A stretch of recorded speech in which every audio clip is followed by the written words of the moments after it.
Welcome back. So I've not written a lot since my last video. I mean, I've done like 2 chapters, I think, since the last time I uploaded. I've actually really been trying to get back into reading more, which is not to say that I've I don't know, I just dropped reading. I don't know. I kind of just pulled back on it, I guess, instead.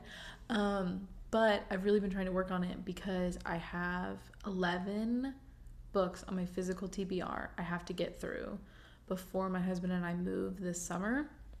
So I've really been I'm trying to read, I'm trying to write. You guys know I'm obsessed with Stardew Valley. I'm doing that. I'm doing a lot right now. But let's go make some coffee and I will tell you about the book I've been reading.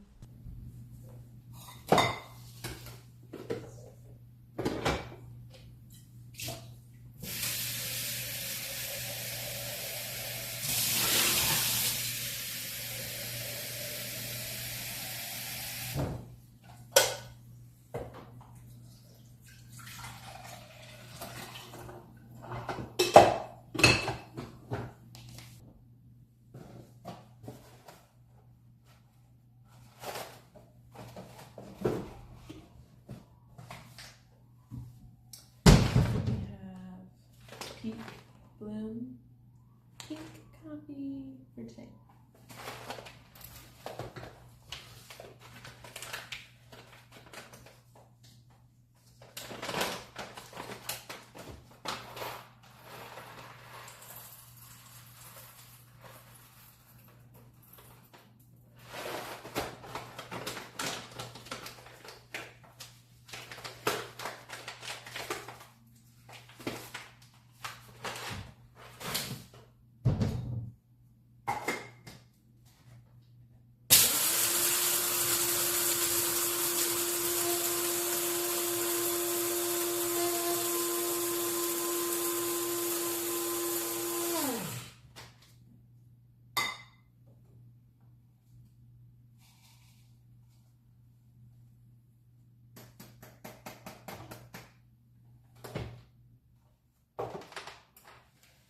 Okay, so I've been reading The Invisible Life of Addie LaRue by V.E. Schwab, and if you haven't read her work, you should go read it, honestly. And I will say, it's very daunting to get into V.E. Schwab. It's kind of like Sanderson. She's written so much, and if you don't know where to start, you're how do I even get into this? I've avoided reading her work for so long because of that reason. And Brandon Sanderson was the same for me. I did not know how to get into Sanderson until somebody else recommended I read Tress of the Emerald Sea. And that was a great starting point. I think Addie LaRue is a really good starting point for her because it is a standalone book. And so it really just introduces you to her style of writing and how she does her world building and stuff. It's just a really great entry point into her work, I think.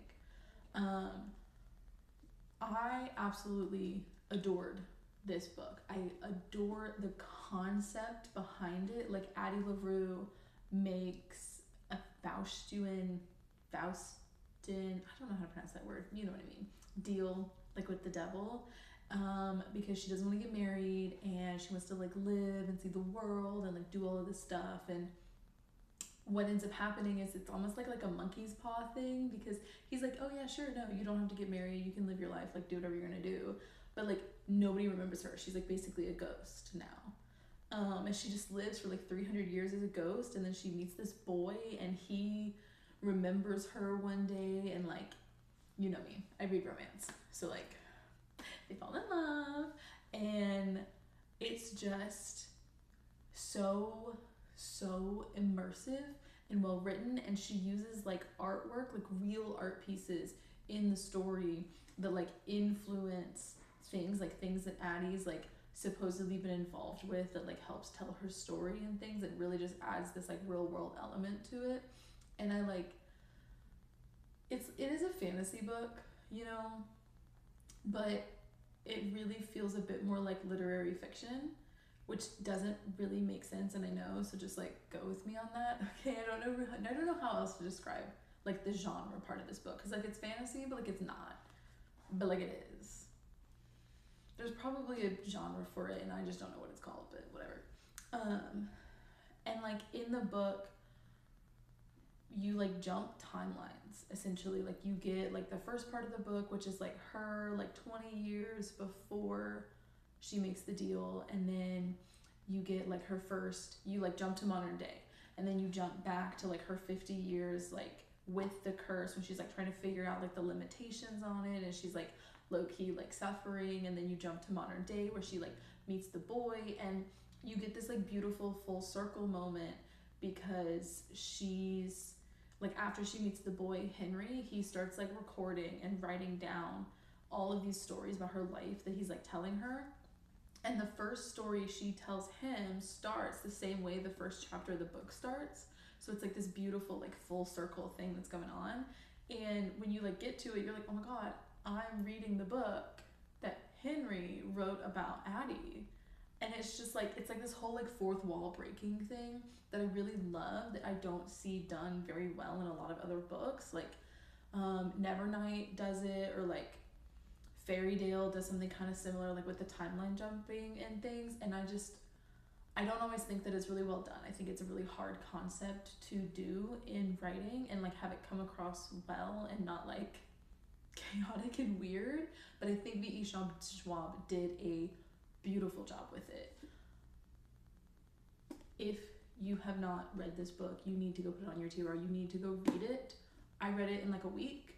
It was so amazing, and now I want to go write like a magic like curse fairy book now. Like go read this.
Okay, so we got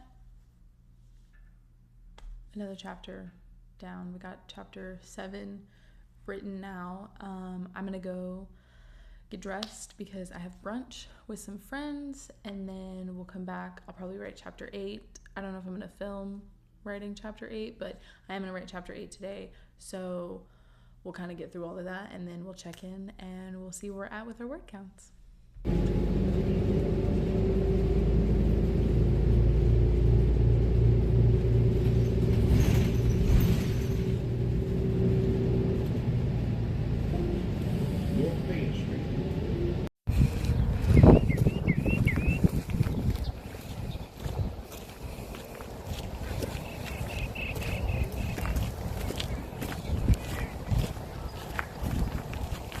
Bubby!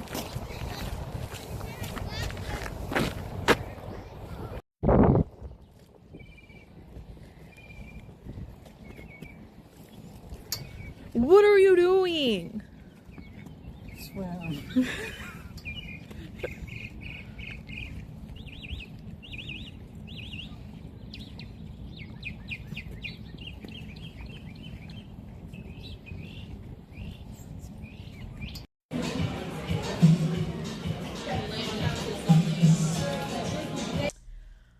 Okay, so we got our 2 chapters written. We've got 7 and 8 written. We're on chapter 9 now. And with my word count tracker, we're at like 2,800 words for chapter 7 and like 26 with chapter 8, which is a huge improvement from where we were when we first started, which was like just over 2,000 words. So we got a couple hundred more words added in there. Still probably some room for improvement, but I'm going to let them sit for now, and I'll probably come back later and add in some more.